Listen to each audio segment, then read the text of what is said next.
ওবায়দুল কাদের সহ পতিত আওয়ামী লীগ সরকারের 10 মন্ত্রী উপদেষ্টার মেয়রের বিরুদ্ধে ইন্টারপোলের মাধ্যমে রেড নোটিশ জারির জন্য স্বরাষ্ট্র মন্ত্রণালয়ের নথিপত্র সহ চিঠি পাঠিয়েছে আন্তর্জাতিক অপরাধ ট্রাইব্যুনালের চিফ প্রসিকিউটর কার্যালয়। জুলাই গণঅভ্যুত্থানে মানবতাবিরোধী অপরাধের অভিযোগে বিদেশে পলাতক এই আসামিদের বিচারের আওতায় আনতে বৃহস্পতিবার এ সমস্ত নথিপত্র পাঠানো হয়। আরও জানাচ্ছেন সৈকত সাদিক। জুলাই গণঅভ্যুত্থানের পর গেল বছরের 5 আগস্ট পতন হয় আওয়ামী লীগ সরকারের। দেশ ছেড়ে পালিয়ে যান স্বৈরাচার খ্যাত শেখ হাসিনা। সেদিন থেকে গা ঢাকা দেন পতিত সরকারের মন্ত্রী, এমপি ও গুরুত্বপূর্ণ নানা পদে থাকা কর্মকর্তারা। তীব্র গণ আন্দোলনের মুখেও ক্ষমতা ধরে রাখতে সহস্রাধিক মানুষকে হত্যা করে পতিত সেই সরকারের আইন শৃঙ্খলা বাহিনীর ও দলটির বিভিন্ন পর্যায়ের নেতাকর্মীরা।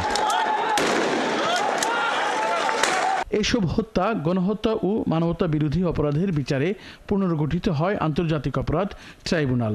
সংশোধনী আনা হয় আইনেও। ট্রাইব্যুনালের দায়ের হওয়া মামলার সার্বিক বিচার কার্যক্রম তুলে ধরে নানা ক্ষেত্রে অসহযোগিতার অভিযোগ করে প্রসিকিউশন। জানানো হয় এ পর্যন্ত ট্রাইব্যুনালে 339টি অভিযোগ জমা পড়েছে। 22টি মামলায় আসামি হয়েছে 141 জন। শেখ হাসিনার সরকারের মন্ত্রী, এমপি, পুলিশ ও সেনা কর্মকর্তা সহ অভিযুক্ত 54 জনকে গ্রেপ্তার করা হয়েছে। আর শেখ হাসিনা সহ 87 জন পলাতক রয়েছে। শেখ হাসিনার মামলা সহ 4টি মামলার তদন্ত প্রায় শেষ পর্যায়ে।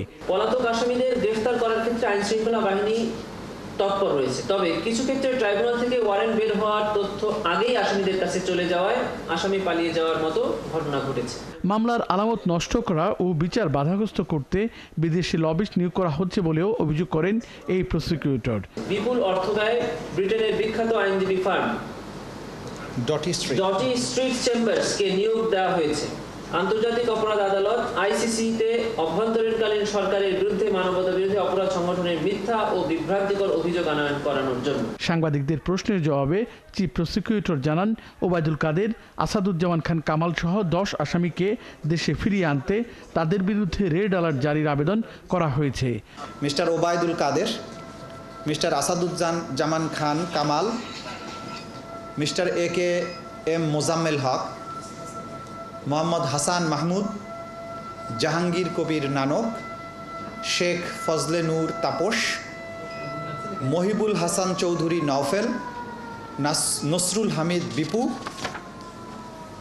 মোহাম্মদ আলী আরাফাত এবং তারিক আহমেদ সিদ্দিকী। জুলাই গণহত্যার জন্য দায়ী শীর্ষ নির্দেশদাতা ও হত্যাকাণ্ডে জড়িতদের বিচার আগে করা হবে বলেও জানিয়েছেন চিফ প্রসিকিউটর। শেখ হাসিনা যদি ক্ষমতায় না থাকতো বা শেখ হাসিনা না থাকতো, এই অপরাধগুলো এই মাত্রায় হওয়ার সম্ভাবনা কত % ছিল? গ্রাউন্ড লেভেলের পুলিশ কনস্টেবল যারা বাধ্য হয়েছে, কিছু করার ছিল না, করেছে। এই লেভেল পর্যন্ত আমরা বিচারের জন্য যেতে চাই না। সৈকত সাদিক, 71, ঢাকা।